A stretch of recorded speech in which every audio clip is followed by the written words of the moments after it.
Të them të vërtetën, nuk e din se çfarë të sjellë e ardhmja, sepse fantazitë e një artisti janë Të mëdha. ndonjëherë të paparashikueshme, por unë doja të thoja, të flisja pak për atë ëndrrën e madhe që unë e kisha, në fakt e jo vetëm unë, po gjithë, se unë që ka, unë nuk jam nga Malësia, po të kam punu shumë me malësorë dhe mua dashurim për artin dhe folklorin e Malësisë ma kanë injektuar shumë malësorë dhe mbi të gjitha dashurim për veshjet e tyre tradicionale dhe një nga ato është xhubleta. Unë për herë të parë xhubletën në jetën time e kam veshur në Tuzë, në Malësi, në festivalin e Vitojës. Dhe nuk di të them, akoma nuk mund ta krahasoj atë ndjenjë që kam patur atë ditë, akoma nuk e kam poshtur ndonjë ndjenjë tjetër. Ishte një ndjenjë krenarie shumë e madhe. Ai kostum ishte i mrekullueshëm. Dhe ne xhubletën e sollëm vjet në festival.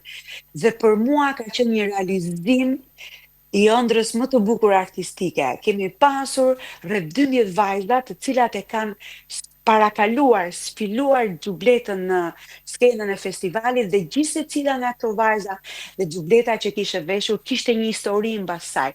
Po jo një histori ashtu të thjesht, një histori me qindra vjeçare, ishin xhubleta të trashëguara nga gjyshat, stërgjyshat, familjarët e tyre.